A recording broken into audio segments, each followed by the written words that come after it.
ஈரோடு மாவட்டம் அந்தியூர் தொகுதியில் வருகின்ற சட்டமன்ற தேர்தல் 2026இல் ஒவ்வொரு கட்சியிலும் அந்த தொகுதி மக்களிடையே எதிர்பார்க்கப்படும் வேட்பாளர்கள் யார், அவர்களின் பின்னணி என்ன என்பதை தற்போது பார்க்கலாம். திமுக சார்பில் மாநில நெசவாளர் அணி கழக செயலாளர் சிந்து ரவிச்சந்திரன், திமுக ஒன்றிய கழக செயலாளர் சிவபாலன், தற்போதைய சட்டமன்ற உறுப்பினர் வெங்கடாச்சலம் ஆகியோரில் ஒருவர் போட்டியிட வாய்ப்புள்ளதாக எதிர்பார்க்கப்படுகிறது.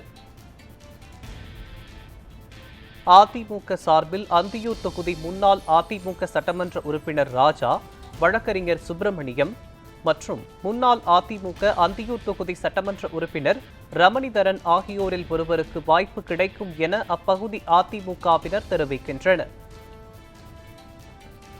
தவேக சார்பில் கிழக்கு மாவட்ட செயலாளர் வெங்கடேஷ், கிழக்கு மாவட்ட துணை செயலாளர் செல்வராஜ், அதிமுகவிலிருந்து தவேகவில் இணைந்த மோகன்குமார் ஆகியோரில் ஒருவருக்கு வாய்ப்பு கிடைக்கும் என எதிர்பார்க்கப்படுகிறது. காங்கிரஸ் சார்பில் வடக்கு மாவட்ட காங்கிரஸ் கமிட்டி மாநில பொதுக்குழு உறுப்பினர் உதயகுமரன், முன்னாள் மாவட்ட ஊராட்சி ஒன்றிய குழு தலைவர் சரவணன் மற்றும் மாநில பொதுக்குழு உறுப்பினர் சந்திரமோகன் ஆகியோரில் ஒருவருக்கு வாய்ப்பு கிடைக்கும் என அப்பகுதி காங்கிரசார்கள் தெரிவிக்கின்றனர்.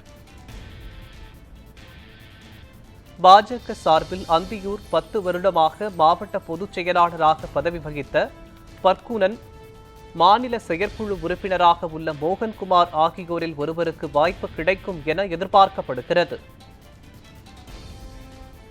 நாம் தமிழர் கட்சி சார்பில் ஆனந்தி தேர்ந்தெடுக்கப்பட்டதற்கு குறிப்பிடத்தக்கது.